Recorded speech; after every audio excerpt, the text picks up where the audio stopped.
Well, and that's a decent segue to the next point, which is kind of this tie-in with mass shootings. So, 8 people were shot, and killed. More were shot, I guess, in a shooting in Indianapolis in a FedEx facility. You know, mass shooting number 10,000, in the last few years. And so again, it's like, the polling on gun control says that, people believe we should have background checks. People believe we should have stop certain folks from getting guns. People believe all this stuff. And yet we just do nothing. I mean, literally we just do nothing. Or in fact, in Oklahoma, we run bills to make it worse, like give out more guns.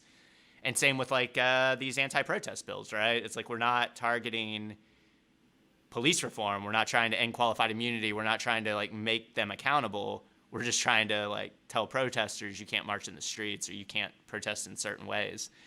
So,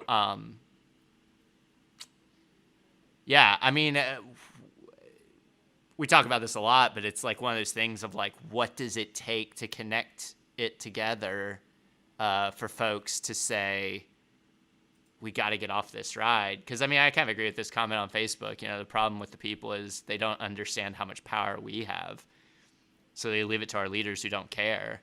I mean, we're a representative democracy, so like, we have to elect people to do things. It's not all direct democracy, but I agree. Like, we have the ability to meaningfully change these things. So I guess the question is like, I don't know. Did you look at all on like, I mean, there was a big hullabaloo with Stitt about Biden's gun control stuff. I mean, is there anything in that, or is it just, I just always assume that it's not real, but maybe I'm being overly pessimistic. Did anybody see about Biden's gun control stuff? I saw apparently it's some type of executive order, I believe, on like certain types of gun kits, um, regulating those in some very limited way because executive orders are very limited, and it's political theater for Stitch to come out and say, it's federal government overreach into your guns, and to it's more of Stitt playing to his audience and not caring about Oklahomans.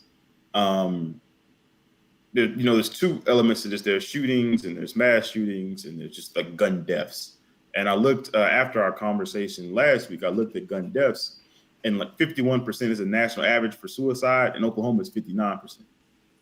So whenever we think, oh, let's let people have more guns, we need more guns, we need more guns, we need more guns, we're killing more Oklahomans, and they're killing themselves.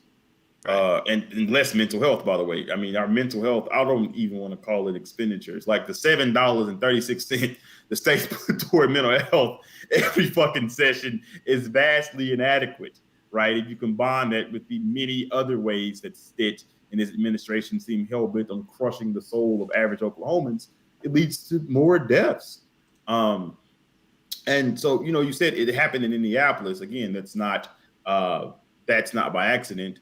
A very well-known thing in Chicago is demonized for its shootings. That's really one way to say black folks be killing each other. But a lot of the guns in Chicago and Illinois has some more stringent gun control than Indiana. Indiana don't. So you're 45 minutes over in Indiana, you get what you need in that regard, right? And so that gets back to why we need national action on it. And to someone's comment about people don't know the power they have, and that is very true.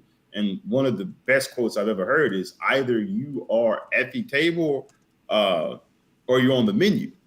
And in a very real way, right, we are on the menu. And by we, I mean everyday Americans, either at work at FedEx, in some restaurant or movie theater with your friends and family, and most likely, and we have to say this, you're at home and life happens.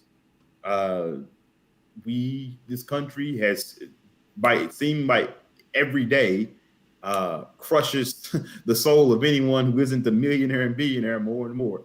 Life happens. You're more likely, your job's less secure If you're middle class, your job is less secure. It's more expensive to have a family if you choose to do that. The majority of Americans don't have $400 to cover a debt. Well, you probably won't get a $400 debt. And if you got the money to cover that, you probably will feel sad as all of us would. And now you have a gun. If you have issues with your spouse, this country does not invest adequately in mental health. If you have issues with your partner, it's not invest in mental health. And so how people work out those issues, right? A lot of violence, particularly against women, is through guns with their partners, right?